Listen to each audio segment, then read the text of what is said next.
Hey everyone, this is going to be just a quick message before the video begins. This is an 8-part r/no sleep story that I will be reading over the course of 8 episodes. There will be some changes to the script, like really tiny ones, just to fit the format of this video style that I'm doing. But if you want to see the original and kind of use it as a transcript, the link to the original post will be in the description of each video. Anyways, I hope you guys enjoy.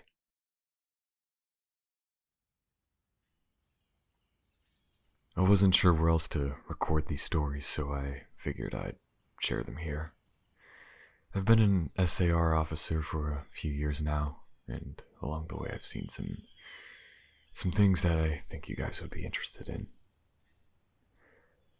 Now, I have a pretty good track record for finding missing people. Most of the time they just wander off the path or slip down a small cliff and they can't find their way back. The majority of them have heard the old stay where you are thing, and they don't wander far. But I've had 2 cases where that didn't happen. Both bother me a lot, and I use them as motivation to search even harder on the missing persons cases I get called on. The first was a little boy who was out berry picking with his parents. He and his sister were together, and both of them went missing around the same time. The parents lost sight of them for a few seconds, and in what time both the kids apparently wandered off. When the parents couldn't find them, they called us, and we quickly came out to search the area. Now, we found the daughter pretty quickly, and when we asked where her brother was, she told us that he had been taken away by the bear man. She said that he gave her berries and told her to stay quiet, that he wanted to play with her brother for a little while. The last she saw of her brother, he was riding on the shoulders of the bear man and seemed calm. Of course, our first thought was abduction, but we never found a trace of another human in that area. The little girl was also insistent that he wasn't a normal man, but that he was tall and covered in hair, like a bear, and that he had a weird face. We searched that area for weeks. It was one of the longest calls I'd ever been on, but we never found a single trace of that kid. The other was a young woman who was out hiking with her mom and grandpa. According to the mother, her daughter had climbed up a tree to get a better view of the forest, but she'd never come back down. They waited at the base of the tree for hours, calling her name, before they called for help. Again, we searched everywhere, and we never found a trace of her. I had no idea where she could have possibly gone, because neither her mother or grandfather saw her come down. A few times I'd been on my own searching with a canine. They've led me straight up cliffs. Not hills or not even rock faces, just straight, sheer cliffs with no possible handholds. It's always baffling, and in those cases we usually find the person on the other side of the cliff or miles away from where the canine had led us.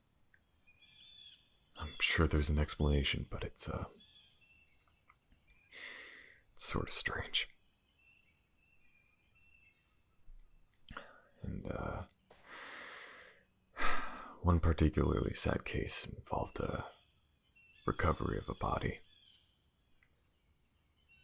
A 9-year-old girl had fell down an embankment and got impaled on a dead tree at the base.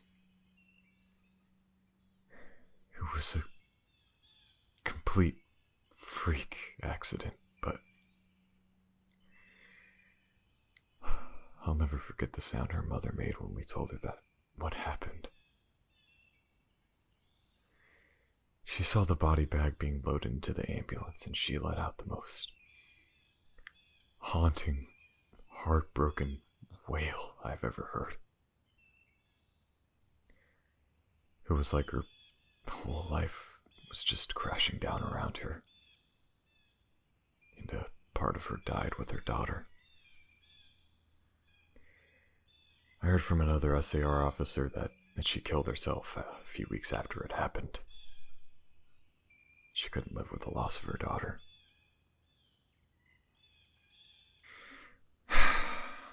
Fuck. For another one, I was teamed up with another SAR officer because we'd received reports of bears in the area. We were looking for a guy who hadn't come home from a climbing trip when he was supposed to. We ended up having to do some serious climbing to get to where he figured he'd be. We found him trapped in a small crevice with a broken leg. It was not pleasant. He'd been in there for almost 2 days, and his leg was very obviously infected. We were able to get him into a chopper, and I heard from one of the EMTs that the guy was absolutely inconsolable. Kept talking about how he had been doing fine, and when he'd gotten to the top, a man had been there. He said the guy had no climbing equipment. He was wearing a parka and ski pants. He walked up to the guy, and when the guy turned around, he said he had no face. It was just blank. He freaked out and ended up trying to get off the mountain too fast, which is why he had fallen. He said he could hear the guy all night, climbing down the mountain and letting out these horrible, muffled screams.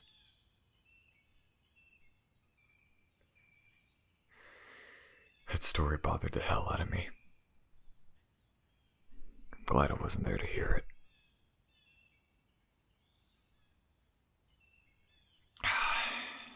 Don't realize how fucked up most of these are until I start saying it out loud.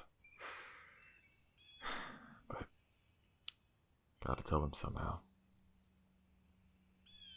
I suppose one of the scariest things I've ever had happen to me involved the search for a young woman who had gotten separated from her hiking group.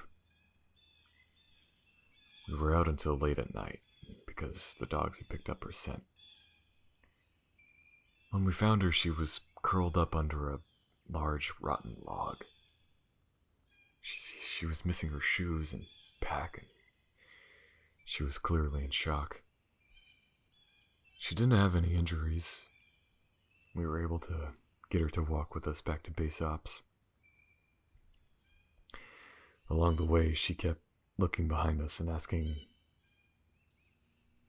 why that big man with black eyes was following us. We couldn't see anyone, so we just wrote it off as some weird symptom of shock. But the closer we got to base, the more agitated this woman got. She kept asking me to tell him to stop making faces at her. At one point she stopped and turned around and started yelling into the forest, saying that she wanted him to leave her alone. That she wasn't going to go with him, she said, and she wouldn't give us to him. We finally got her to keep moving, but we started hearing this weird noises coming from all around us. It was almost like coughing, but more rhythmic and deeper. It was almost insect-like. I don't really know how else to describe it, but that. When we were within sight of base ops, the woman turned to me, and her eyes were about as wide as I can imagine a human could open them.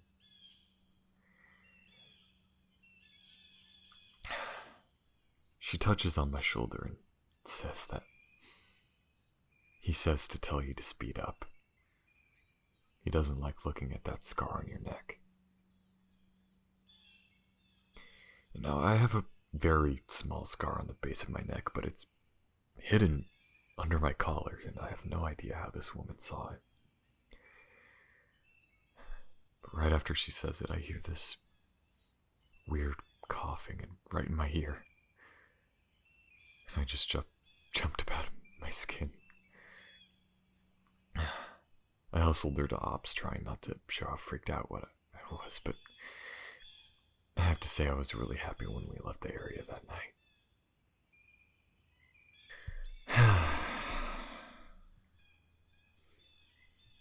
Not exactly happy memories.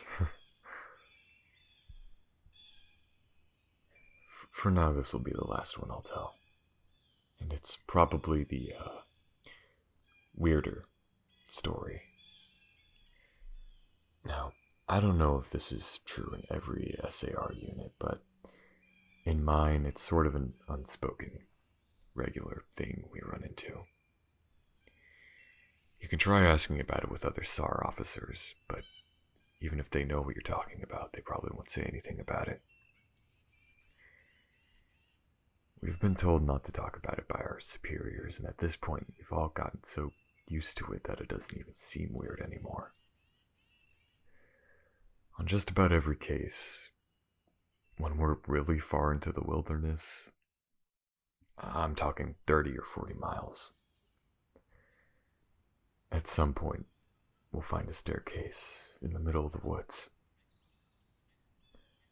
It's almost like if you took the stairs out of your house, you just cut them out and pull them right out from your house and just pluck them into the woods.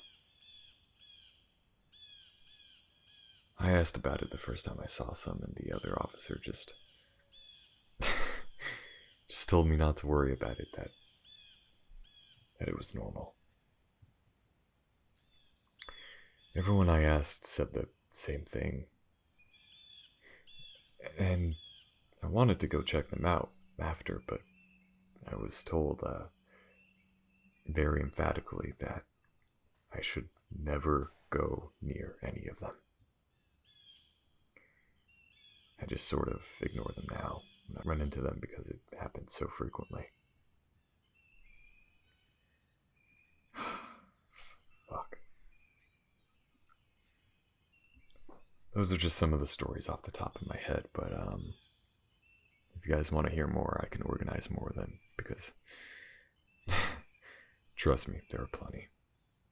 Both for myself and friends and any victims.